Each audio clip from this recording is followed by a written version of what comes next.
Hi, I'm Jody Hand, Mrs. Hand Painted, and in today's video, I'll be showing you how to make a congratulations card just like this one, and we'll be doing a fun technique with some silver leaf in this. You could do gold leaf, any color of metal leaf that you wanted to add to your card. And with wedding season coming up for the summer, there's lots of bridal showers, engagement parties, weddings, anything that's a milestone. You could even do this for a baby that was born. So it's a great card that you can send. I know a lot of us are sending cards and gifts instead of going to these events due to all of the quarantine and COVID-19 restrictions. So I'm sending out cards to all the weddings that we have this year instead of attending in person. So this is a great way to say that you care about the couple or that special person in your life by sending out a lovely card to them. So I hope you have fun trying this out, and if you have any tips to help me out with this gold foil technique, I'd love to hear it in the comments. Make sure you let me know what you've done for success with applying metal leaf. As I said, I'm pretty new to it, and if you have any tips to make it go a little bit easier, I'd love to hear it in the comments.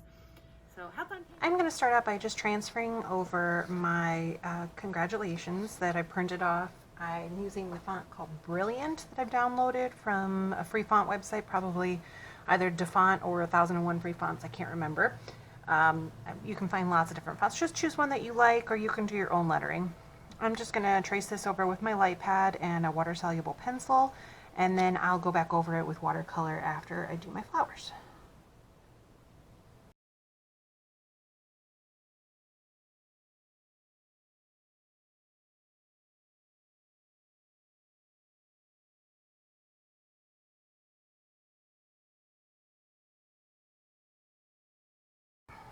Alright, I am going to make just a little floral design here and on these two corners, and then I'm going to show you how we can add some gold leaf details to this if you want.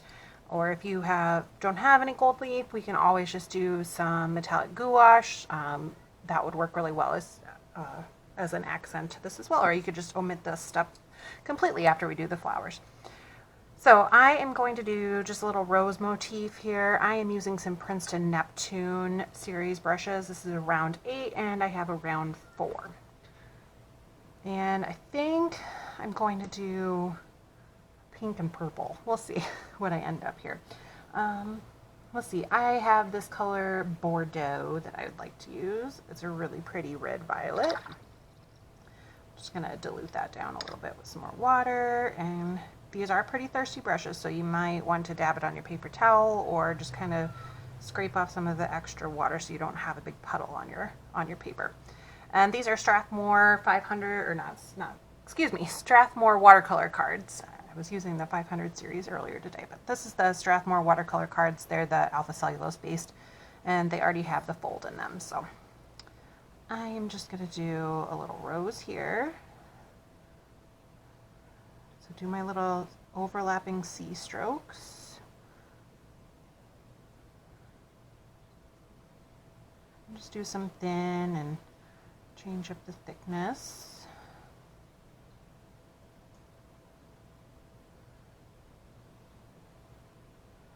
And just do some real thin ones along the outside edge, like so.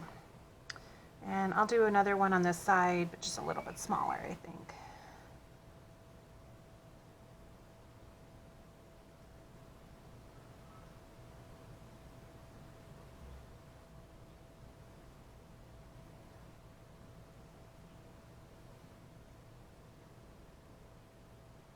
I'll try not to go over my lettering there. Alrighty, and I already had a little bit of this is some Carbazole violet, and I think I mixed a tiny bit of Prussian blue in with it, but just whatever violet. Really, you could do this in whatever colors you want, or you could match the couple's wedding colors or her favorite color if you're giving this for a bridal shower or engagement maybe. I'm just going to do another small little rose in purple.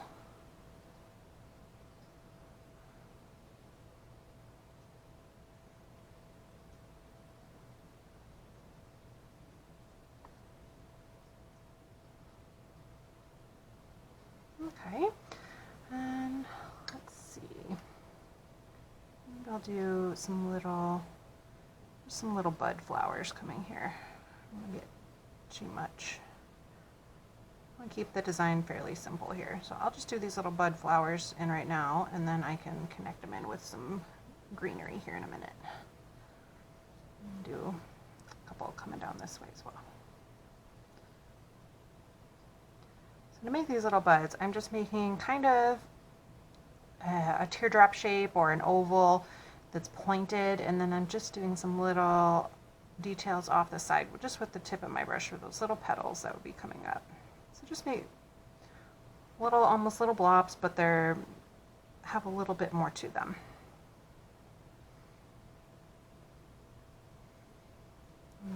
Starting to make that one a little too big. Okay, I'll go one up here as well. So I'm just making almost that oval, and then I'm just adding some little strokes off the side for some little extra petals. Okay. And I'm going to switch over to my 4, and I'm going to use, let's see, I really, really love this Undersea green color from Daniel Smith, so I'm going to use that. I use it a lot.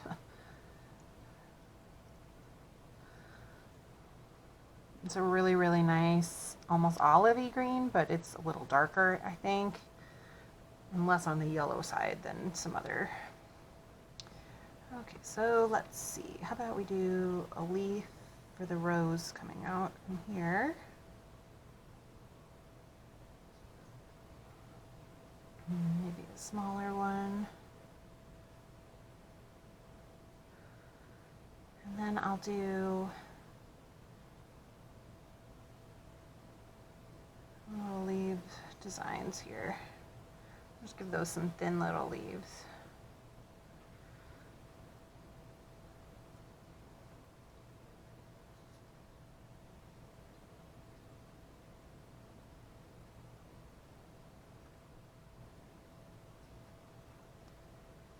Okay. Do the same up here. We'll have a couple leaves coming out from here maybe. One over here.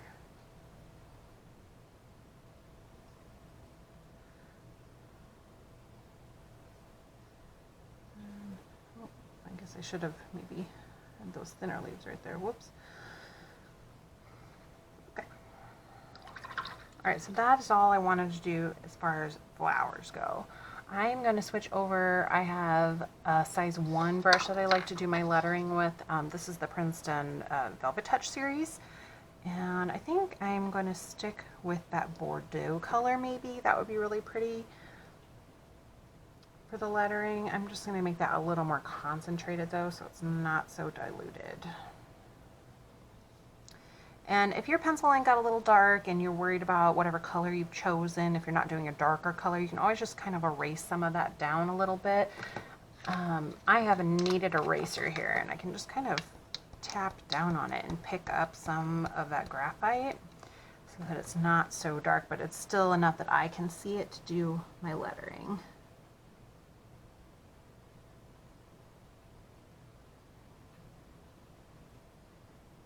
And if you watch any of my other videos, I've done this technique of tracing a computer font many times, and the reason I do that is just because I cannot do free-handed watercolor brush lettering. I'm a little bit better if I'm using a pen or a marker, but I haven't dedicated enough hours to practicing lettering yet to feel confident to just do it freehand. And I like doing this. It makes it a little easier, and then I'm not worried about messing it up. I do recommend, even if you are going to freehand it, to just do it in pencil first. Just make sure that you have your spacing correct, it's centered, that you don't end up squished because you made your letters too big to begin with.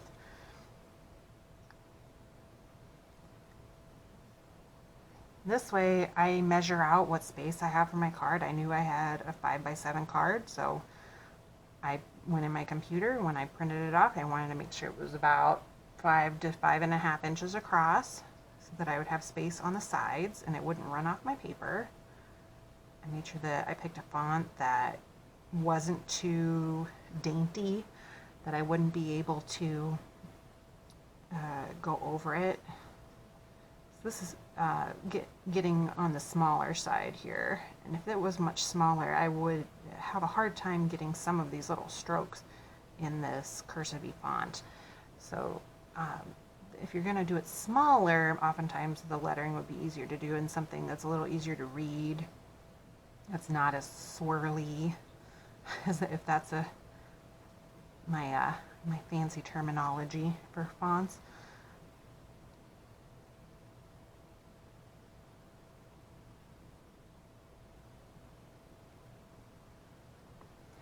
Okay, so I said we were going to add some little gold leaf details to this. I'm going to dry this really quick, just make sure that I don't smudge any of my lettering that I just finished.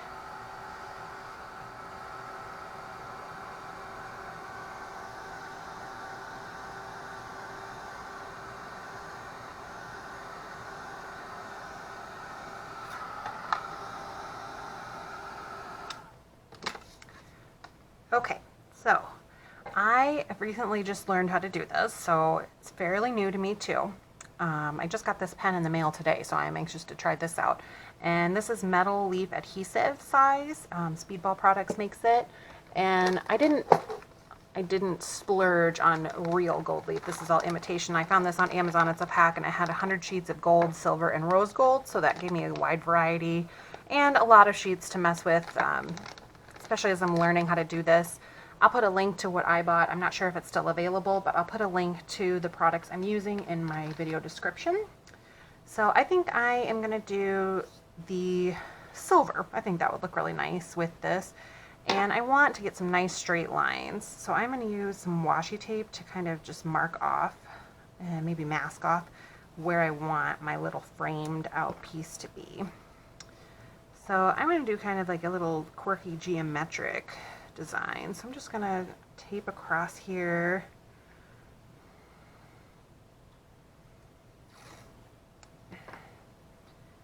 I'll have it kind of going behind my design maybe.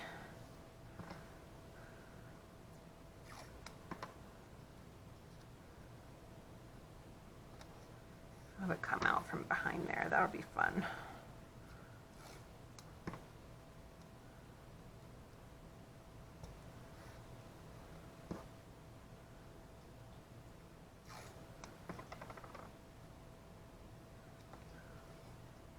Let's see, I think I want another point up here. Maybe what's nice about laying this out with some tape, then I get a chance to really decide how I want this. Okay, so there I ended up with kind of a hexagonal shape. It's not equal, distant, but should be good. So I was reading the directions on how to do this. It says to shake before you use, replace the cap after you're done, and store it in a vertical position with the cap down. So I'm going to give it a shake and press down until adhesive starts to flow. Let me get my little scrap sheet of paper out here. I've got a little strip here. With this, I was using just a brush, a cheapy brush. These are some masking fluid brushes that I have from Creative Mark. You can wash the adhesive out. It's already getting pretty sticky even after I washed it several times, so I don't think that brush is going to last me much longer. I wanted to try this pen out just to see if I could get a little more control over it and get a cleaner, sharper line. I'm guessing if I just taped off the inside edge of this, I'd probably get a nice line, but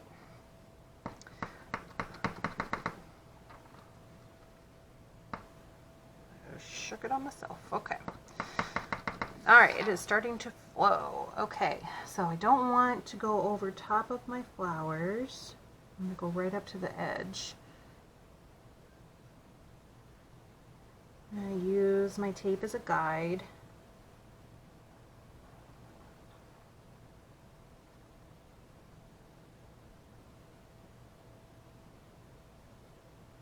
And just get a nice little thin line of adhesive on here.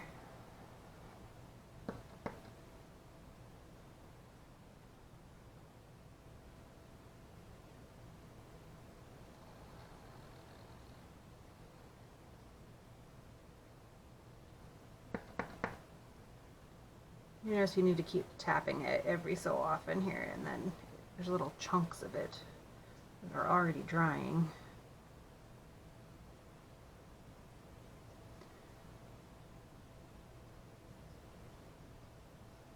think I have enough on there. I'm going to wipe off that extra on my paper there. Cap it, and I'll store it upside down like they recommend. All right, into my cup of random art supplies it goes. I'm going to take my tape off before I do lay my foil down. And it says it takes about 5 to 10 minutes for the adhesive to dry, and you'll actually apply your gold leaf material after the adhesive is dry.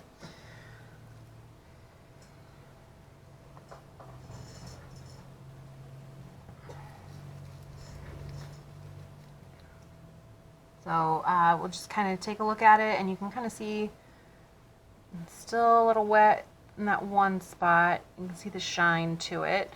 So it says it will be more clear, and then it's milky white as it goes on, and it'll be clear when it's ready to go.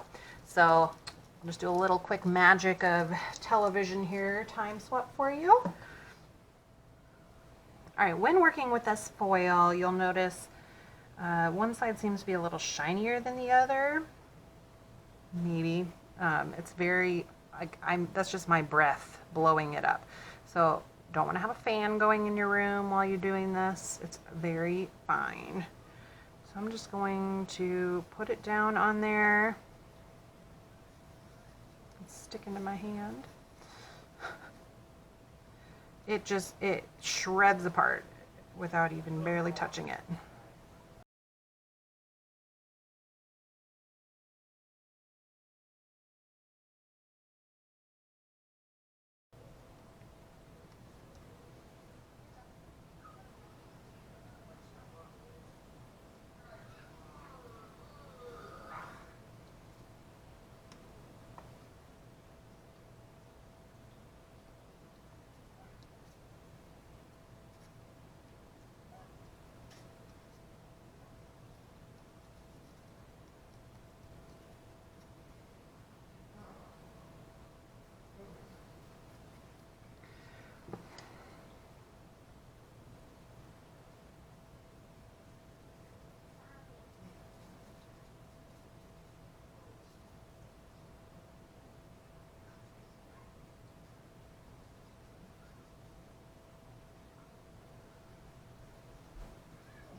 All right, after you lay that down, I'm just taking, this is a flat paintbrush I have that's got a little stiffer of a bristle to it, but it's still really soft.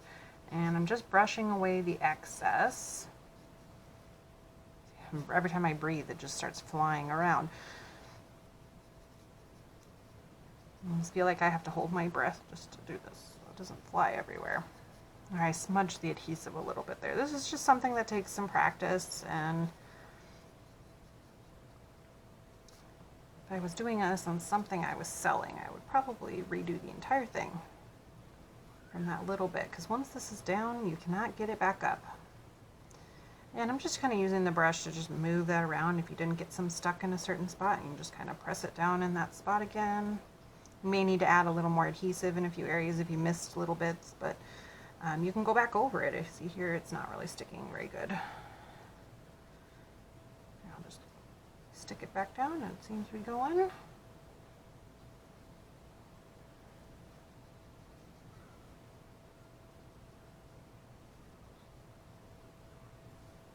Now some of these bigger chunks I'm going to try to save, but a lot of these little bits that are just kind of flying around, I think I'll probably end up just vacuuming off my desk.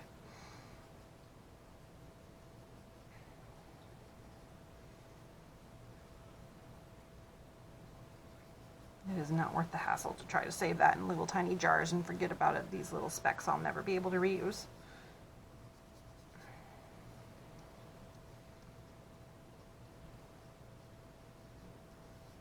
I'm just trying to push some of these little pieces around anywhere that I might need a little bit more. Try to get it to stick in those empty areas. Like I said, it might be a case of I need to add a tiny bit more adhesive to get it completely smooth. Oh no, that just stuck in my watercolor. I blew it. Okay. Well, here, you're learning from all of my mistakes right now. Oh, man. Don't laugh and breathe on the paper. It floats away. Okay. Since I'm very new to this, if anybody is an expert at gold foil techniques, please leave me a note in the comments and give me all of your tips. I love how this looks, but there's got to be a better way, right?